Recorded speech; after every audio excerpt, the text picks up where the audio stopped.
Hello everyone, मैं कोकिला प्रधान आपका अपने YouTube channel your best option YouTube channel में स्वागत करती हूँ। तो पिछली क्लास में हमने यूनिट 2 का चैप्टर 1 कंपनी शासन का विस्तार सहायक संधि इसका पार्ट 1 देखा था, जिसमें हमने क्या देखा था, लॉर्ड वेलेजली के आगमन के पूर्व आने वाले गवर्नर जनरल इन सब के बारे में जाना था, जिनमें हमने मुख्य रूप से Robert Clive, Warren Hasting, Cornwallis और सर जॉन सोर इन सब के बारे में जाना था। आज हम इसी चैप्टर का पार्ट 2 देखेंगे, भारत में लॉर्ड वेलेजली का आगमन और उनकी सहायक संधि। जब लॉर्ड वेलेजली भारत आने वाला था उस समय की परिस्थितियां क्या थी, सबसे पहले ये जानते हैं। हम दो परिस्थिति पढ़ेंगे, एक वैश्विक परिस्थिति और एक भारत की परिस्थितियां। सबसे पहले वैश्विक परिस्थितियों में सबसे पहला था कि नेपोलियन का खतरा अंग्रेजों के लिए आगे बढ़ रहा था। कैसे? फ्रांसीसी क्रांति के ठीक बाद, मतलब फ्रांसीसी क्रांति के समापन के समय नेपोलियन बोनापार्ट का उदय हो रहा था। नेपोलियन ब्रिटिश साम्राज्य का सबसे बड़ा दुश्मन था और वह मिस्र तक पहुंच चुका था, और ब्रिटेन मतलब अंग्रेजों को यही डर था कि यदि नेपोलियन भारत पर हमला किया तो भारत में मौजूद फ्रांसीसी अधिकारी और भारतीय शासक जैसे टीपू सुल्तान मिलकर अंग्रेजों को भारत से बाहर खदेड़ देंगे। ये दूसरी परिस्थिति थी कि नेपोलियन भारत पर नजर रख रहा था, वह भारत पर हमला करना चाहता था। और क्या था कि ब्रिटेन अकेला पड़ गया था। ब्रिटेन यूरोप में अलग थलग हो गया था। क्यों? क्योंकि नेपोलियन ने अन्य यूरोपीय देशों को मजबूर किया कि वे ब्रिटेन के साथ व्यापार और रिश्ते तोड़ दें। इसे ही हम इतिहास में महाद्वीपीय व्यवस्था कहते हैं। इसलिए ब्रिटेन भारत में अपनी स्थिति को सुरक्षित और सर्वोपरि बनाना चाहता था। ये थे वैश्विक परिस्थितियां। अब हम देखते हैं भारत में क्या क्या परिस्थितियां थी। एक तरफ मैसूर का खतरा, मतलब टीपू सुल्तान और फ्रांस का गठबंधन हो रहा था। मैसूर का शासक टीपू सुल्तान अंग्रेजों का कट्टर दुश्मन था। उसने फ्रांसीसियों से मदद मांगी थी और उसने अपने मतलब मैसूर की राजधानी श्रीरंगपट्टनम में जैकोबिन क्लब की एक शाखा भी खोली थी, मतलब स्थापित की थी, और खुद को उसने नागरिक टीपू करके उसका नाम घोषित किया। और क्या था, सब दूसरा है साम्राज्य में आपसी कलह, मतलब मराठों की कमजोरी। मराठा साम्राज्य में आपसी कलह। मराठा साम्राज्य आंतरिक कलह से जूझ रहा था।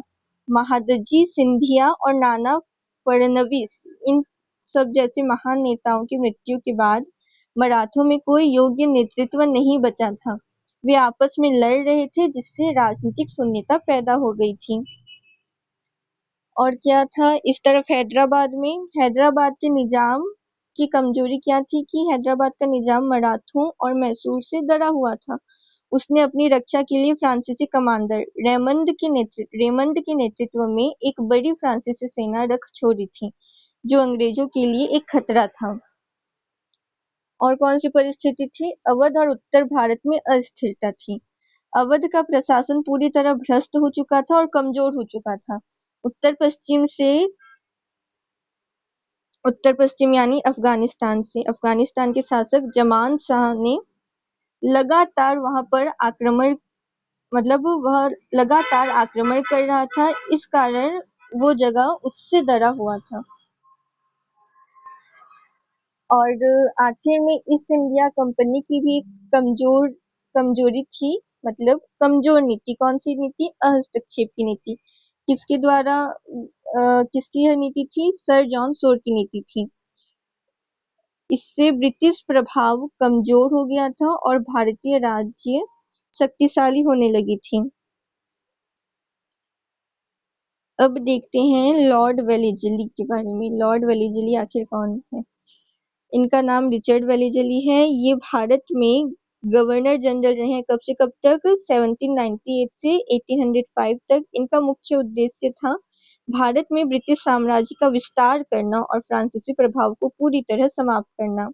इनकी पहचान ये थी कि उन्हें भारत में ब्रिटिश सर्वोच्चता स्थापित करने और अपनी आक्रामक साम्राज्यवादी नीतियों के लिए यह जाने जाते हैं, और ये प्रसिद्ध उनके सहायक संधि के लिए हुई थी। सहायक संधि नीति के लिए इतिहास में इन्हें सबसे ज्यादा जाना जाता है। तो इनकी नीति कौन सी नीति थी? आक्रामक नीति थी। तो भारत आते ही वो तो एक पक्का साम्राज्यवादी गवर्नर जनरल थे, और उन्होंने यह महसूस किया कि अगर ब्रिटिश साम्राज्य को बचाना है तो पूरी पुरानी जो शांत नीति है, जैसे अहस्तक्षेप की नीति, इनको छोड़ना ही होगा। इसलिए सबसे पहला काम इन्होंने किया, अहस्तक्षेप नीति को इन्होंने पूरी तरह खत्म किया। कैसे? मतलब वेलेजली से पहले जो गवर्नर जनरल आए थे, सर जॉन सोड, उन्होंने इस नीति को अपनाया था, और उनका यह था कि भारतीय मामलों में वे दखल नहीं देंगे, और वेलेजली इसी को कायरता मानते थे। उनका मानना था कि इस नीति से भारतीय राजा शक्तिशाली हो रहे हैं और अंग्रेजों का डर खत्म हो रहा है, इसलिए उसने आते ही आक्रामक विस्तारवाद की नीति अपनाई थी। दूसरा, फॉरवर्ड पॉलिसी की शुरुआत की, अग्रगामी नीति की शुरुआत की। इस नीति का सीधा मतलब ये है, हमला होने का इंतजार मत करो, खुद आगे बढ़कर सामने वाले को अपने अधीन कर लो। वेलेजली का मानना था कि भारत के जितने ज्यादा इलाकों पर सीधे अंग्रेजों का राज या प्रभाव होगा, ब्रिटिश साम्राज्य उतना ही सुरक्षित रहेगा। और इस साम्राज्य विस्तार की नीति के मुख्य 3 हथियार थे। कौन कौन से? सहायक संधि, सीधा युद्ध और राज्यों का विलय। मतलब 3 तरीकों का इसने इस्तेमाल किया। पहला तरीका था सहायक संधि प्रणाली, मतलब राजाओं को जाल में फंसाना। यह उसका सबसे बड़ा कूटनीतिक हथियार था। इसके जरिए वह राजाओं को दोस्ती के जाल में फंसाकर उनकी आजादी छीन लेता था।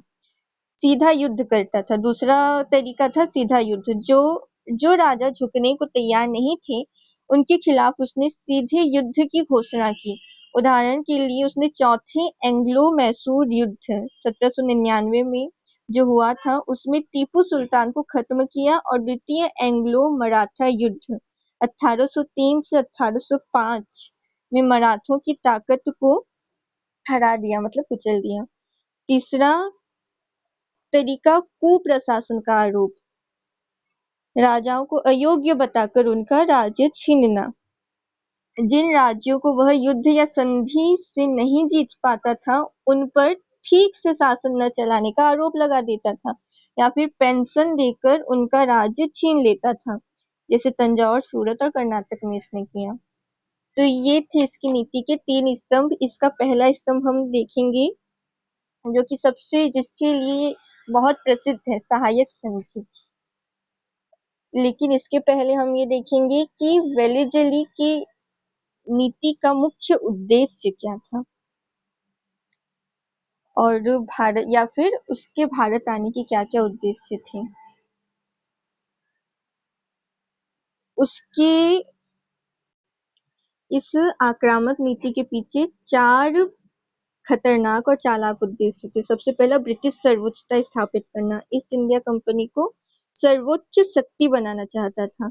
वेलेजली का सबसे पहला मकसद यह था कि भारत में ईस्ट इंडिया कंपनी के बराबर कोई भी दूसरा ताकत न बचे। वह भारतीय राजाओं के समान दर्जे को खत्म करना चाहता था। वह चाहता था कि मुगल बादशाह से लेकर मराठा और निजाम तक सब यह स्वीकार करें कि ब्रिटिश कंपनी ही भारत की असली मालिक है। दूसरा उद्देश्य था फ्रांसीसी खतरे को जड़ से उखाड़ना, नेपोलियन और फ्रांस को खत्म करना। यूरोप में नेपोलियन बोनापार्ट तेजी से बढ़ रहा था, और भारत में टीपू, सिंधिया और हैदराबाद के निजाम, एक तो टीपू मैसूर का, सिंधिया और हैदराबाद की निजाम, इन सब के पास फ्रांसीसी सेनाएं और कमांडर पहले से ही मौजूद थे।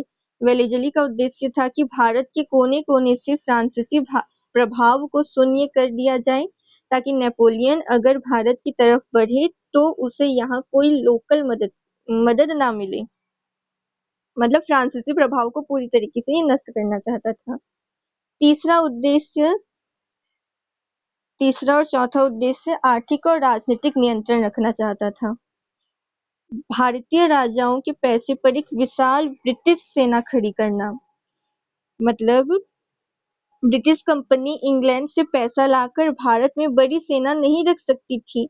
वेलेजली ने चालाक एक चालाकी की क्या की कि सेना उनकी होगी, हुक्म भी उनका होगा, लेकिन उसका पूरा खर्च भारतीय राजा अपने जेब से देंगे। सहायक संधि यही है। सहायक संधि इसी के जरिए उसने भारतीय राजाओं के राज्यों में ब्रिटिश सेनाएं तैनात कर दी। इससे कंपनी का खजाना भी बच गया और उसकी सैन्य ताकत भी कई गुना बढ़ गई। दूसरा, राजाओं की विदेश नीति पर कब्जा किया इन्होंने। वेलेजली चाहता था, मतलब इनका उद्देश्य यही था कि कोई भी भारतीय राज्य अंग्रेजों को बताए बिना किसी दूसरे राज्य से न तो दोस्ती कर सके, न युद्ध कर सके और न ही संधि कर सके। इसका सबसे बड़ा उद्देश्य था कि भारतीय राजा कभी भी आपस में न मिलकर अंग्रेजों के खिलाफ कोई महागठबंधन न बना पाए। जब राजा आपस में बात ही नहीं कर पाएंगे तो वे कभी एकजुट भी नहीं हो पाएंगे। तो ये था उसका उद्देश्य। अब हम देखेंगे उसकी सहायक संधि क्या थी। सहायक संधि लॉर्ड वेलेजली द्वारा भारतीय राज्यों को ब्रिटिश नियंत्रण में लाने के लिए बुना गया एक कूटनीतिक जाल था, जिसके तहत भारतीय राजाओं को अपनी स्वतंत्रता और विदेश नीति के बदले ब्रिटिश सेना की सुरक्षा स्वीकार करनी पड़ती थी। सरल शब्दों में हम कह सकते हैं सुरक्षा के बदले आजादी सौंप देना, या फिर खर्च भारतीय राजाओं का, सेना अंग्रेजों की और राज्य भी अंग्रेजों की ही होगी। अंग्रेजों ने चालाकी की कि खर्च राजा का होगा, सेना अंग्रेजों की और हुक्म भी अंग्रेजों का होगा। इसका मूल रूप भारतीय राजाओं को बिना युद्ध किए गुलाम बनाने का एक कूटनीतिक जाल था ये। अब देखते हैं इसके मुख्य नियम व शर्तें। सबसे पहली बात तो यह एक सामान्य समझौता नहीं था, बल्कि भारतीय राजाओं को कानूनी रूप से यह पंगु बनाना चाहता था। इस संधि पर हस्ताक्षर करने वाले राजा को कठोर नियमों का पालन करना अनिवार्य था। और वे कठोर नियम कौन-कौन से थे? सबसे पहला नियम था कि वे अपनी सेना का अंत करें और ब्रिटिश सेना को तैनात करें।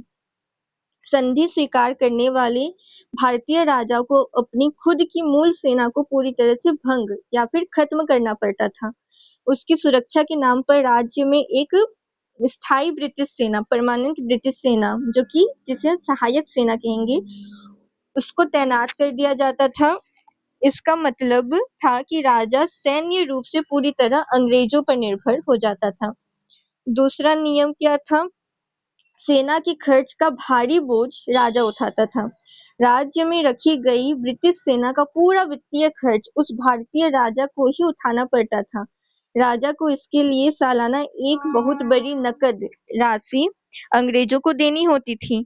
यदि राजा नकद मतलब पैसा नहीं दे पाता था, तो उसे अपने राज्य का सबसे उपजाऊ और कमाऊ हिस्सा हमेशा के लिए ईस्ट इंडिया कंपनी को सौंपना पड़ता था। तीसरा क्या है? तीसरा नियम दरबार में ब्रिटिश रेजिडेंट की नियुक्ति करना। ब्रिटिश रेजिडेंट कौन था? राजा को, सबसे पहली बात तो राजा को अपने राज दरबार में अनिवार्य रूप से एक ब्रिटिश अधिकारी को रखना पड़ता था और यही ब्रिटिश अधिकारी को रेजिडेंट कहा जाता था। लिखित रूप से तो यह कहा गया था कि रेजिडेंट राजा के आंतरिक मामलों में दखल नहीं देगा, लेकिन असलियत में वह राजा के महल की जासूसी करता था और राजा बिना उसकी सहमति के कोई घरेलू फैसला भी नहीं ले पाता था। चौथा नियम विदेश नीति पर अंग्रेजों का पूर्ण नियंत्रण। भारतीय राजा अपनी स्वतंत्र विदेश नीति पूरी तरह खो देता था। वह अंग्रेजों की अनुमति के बिना किसी भी अन्य राज्य के साथ न तो कोई युद्ध लड़ सकता था, न शांति समझौता कर सकता था और न ही कोई कूटनीतिक बातचीत कर सकता था। इसके जरिए वेलेज़ली ने भारतीय राजाओं को आपस में कभी भी एकजुट होने का मौका नहीं दिया। ठीक है। और क्या था? अन्य विदेशियों मतलब यूरोपियों के प्रवेश पर पाबंदी। राजा अपने दरबार या सेना में अंग्रेजों के अलावा किसी भी अन्य यूरोपीय नागरिकों जैसे फ्रांसीसी, डच या पुर्तगाली को नौकरी पर नहीं रख सकता था, तो उसे तुरंत नौकरी से निकालना पड़ता या फिर उसे तुरंत नौकरी से निकालना पड़ता था। इसका सीधा मकसद था कि भारत से फ्रांसीसियों के प्रभाव को कम करना। और आखिरी में ये था कि कंपनी ने राजाओं को झूठा आश्वासन दिया था। इन सब शर्तों के बदले ईस्ट इंडिया कंपनी ने राजा को 2 आश्वासन दिया था। पहला तो वह बाहरी दुश्मनों से राज्य की रक्षा करेगा, जो कि एक झूठा वादा था, और दूसरा ये भी कि वह राजा के आंतरिक प्रशासन में हस्तक्षेप नहीं करेगा। तो ये थे सहायक संधि के मुख्य नियम व शर्तें। अब हम देखेंगे सहायक संधि की विशेषताएं। यह मतलब इनमें हम ये विशेषताएं यह बताती हैं कि वेलेज़ली कितने चालाकी से बिना सीधे युद्ध किए पूरे भारत को गुलाम बना चुके थे। क्या था? सबसे पहला, सुरक्षा के बदले गुलामी। मतलब इस संधि की सबसे बड़ी विशेषता यह थी कि यह सुरक्षा के नाम पर गुलामी का सौदा था। मतलब राजाओं को लगता था कि ब्रिटिश सेना उन्हें पड़ोसी दुश्मनों से बचाएगी, लेकिन हकीकत में राजा अपनी संप्रभुता अंग्रेजों को बेच चुके थे।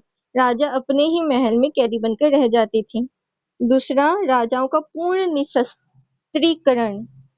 इस व्यवस्था ने भारतीय राजाओं को सैन्य रूप से पूरी तरीके से पंगु और कमजोर बना दिया था। जब राजाओं की अपनी सेना ही नहीं रही, तो वे चाह कर भी कभी भविष्य में अंग्रेजों के खिलाफ विद्रोह नहीं कर सकते थे और वे हमेशा के लिए लाचार हो गए। और तीसरी विशेषता ये थी कि बिना किसी खर्च के ब्रिटिश साम्राज्य का विस्तार हो रहा था। मुफ्त में साम्राज्य विस्तार हो रहा था। इतिहास में यह सबसे अनोखी और चालाक नीति कही जाती है। इसकी विशेषता यह थी कि ईस्ट इंडिया कंपनी को अपनी विशाल सेना का एक भी रुपया इंग्लैंड से नहीं मंगाना पड़ता था। पूरी सेना का खर्च भारतीय राजाओं के पैसे से चलता था। यानी अंग्रेजों ने भारतीय राज्यों के पैसे का इस्तेमाल करके ही पूरे भारत को गुलाम बना दिया। चौथा विशेषता, अहस्तक्षेप का सफेद झूठ। मतलब रेजिडेंट का दखल। संधि के कागजात पर लिखा होता था कि अंग्रेज राजा के घरेलू मामलों में दखल नहीं देंगे, लेकिन सबसे बड़ी विशेषता या फिर हम कमी कह सकते हैं यह थी कि ब्रिटिश रेजिडेंट दरबार में बैठता था। वह राजा के खान पान, उत्तराधिकार और प्रशासनिक फैसलों तक में दखल देता था। रेजिडेंट राज्य का असली राजा बन चुका था। और क्या है? भारतीय राजाओं के बीच अलगाव, राज्यों का अलगाव। इस नीति ने भारतीय राज्यों को एक दूसरे से पूरी तरह काट दिया। चूंकि राजा आपस में कोई बात या संधि नहीं कर सकते थे, इसलिए वे कभी भी अंग्रेजों के खिलाफ कोई महागठबंधन नहीं बना पाए। अंग्रेजों की फूट डालो और राज करो की नीति का यह सबसे बड़ा उदाहरण था। और आखिरी है कठपुतली शासन। राजा केवल नाम का शासक बचा था, असली शासक अंग्रेज बन चुकी थी। अब हम देखेंगे कि सहायक संधि स्वीकार करने वाले राज्य कौन थे और इसका क्रियान्वयन सबसे पहले कहाँ-कहाँ हुआ था। सबसे पहला तो हैदराबाद 1798 में यहाँ पर हुआ। व्यवस्थित रूप से स्वीकार करने वाली सबसे पहली रियासत थी ये। यहाँ का निजाम टीपू सुल्तान और मराठों से बहुत डरा हुआ था। अपनी सुरक्षा के लिए उसने 1798 में ही इस संधि पर अपना दस्तखत कर दिया और अपने दरबार में फ्रांसीसी सेना को हटाकर ब्रिटिश सेना तैनात कर दी। दूसरा, मैसूर 1799 में युद्ध के बाद अधीन हुए। मतलब मैसूर का शासक था टीपू सुल्तान। उन अंग्रेजों और टीपू सुल्तान के बीच चौथा एंग्लो मैसूर युद्ध हुआ था 1799 में 1799 में, जिसमें टीपू सुल्तान मारा गया और अंग्रेजों ने मैसूर पर कब्जा कर लिया। इसके बाद अंग्रेजों ने पुराने वोडेयर राजवंश के एक बालक को गद्दी पर बिठाकर जबरन सहायक संधि थोप दी। तीसरा तंजौर अक्टूबर 1799 में यहाँ पर हुआ था। मैसूर के ठीक बाद दक्षिण भारत की एक और छोटी रियासत थी तंजौर। तंजौर के राजा पर दबाव बनाया गया। वहां के आंतरिक उत्तराधिकार के विवाद का फायदा उठाकर अंग्रेजों ने अक्टूबर 1799 में तंजौर को भी इस संधि में बांध दिया। फिर कहाँ हुआ? अवध में हुआ 1801 में। अवध का नवाब प्रशासन के मामले में बहुत कमजोर हो चुका था। वेलीजली ने अवध पर भारी कर्ज और कुप्रशासन का आरोप लगा दिया। नवंबर 1801 में नवाब को मजबूर होकर सहायक संधि स्वीकार करनी पड़ी और खर्च के बदले अवध को अपना आधा सबसे उपजाऊ इलाका रोहिलखंड और दोआब ईस्ट इंडिया कंपनी को सौंपना पड़ा। फिर कहाँ हुआ? पेशवा मतलब मराठा में 1802 में। मराठों की आपसी संघर्ष का फायदा वेलीजली को मिला। जब जसवंत राय होलकर ने पुणे पर हमला किया तो अपनी जान बचाने के लिए पेशवा बाजीराव द्वितीय अंग्रेजों की शरण में भाग गया। उसने 31 दिसंबर 1802 को बेसिन की संधि की, जो मराठों द्वारा स्वीकार की गई सहायक संधि थी। और सबसे आखिर में भोसले और सिंधिया 1803 से 1804 के बीच में ये सब इन्होंने स्वीकार किया। पेशवा द्वारा संधि करने के बाद बाकी मराठा युद्ध मतलब मराठा सरदार सिंधिया और भोसले भड़क गए थे। इसके बाद द्वितीय एंग्लो मराठा युद्ध छिड़ा। अंग्रेजों ने भोसले को हराकर देवगांव की संधि 1803 में की और सिंधिया को हराकर सुरजी अर्जुन गांव की संधि 1804 के तहत सहायक संधि की थी। अब हम देखते हैं कि सहायक संधि से अंग्रेजों को क्या लाभ हुए थे। मुफ्त में विशाल सेना हो गई उनकी। बिना ब्रिटिश खजाने से एक भी रुपया खर्च किए भारत में एक बहुत बड़ी सेना खड़ी हो गई। दूसरा, फ्रांसीसी खतरे का अंत हो गया। भारतीय राजाओं के दरबारों से फ्रांसीसी पूरी तरह साफ हो गए और नेपोलियन का डर खत्म हो गया। तीसरा, राजाओं का आपसी संपर्क खत्म हो गया। भारतीय राजा आपस में अंग्रेजों के खिलाफ कोई नया गुट या फिर महागठबंधन नहीं बना सके।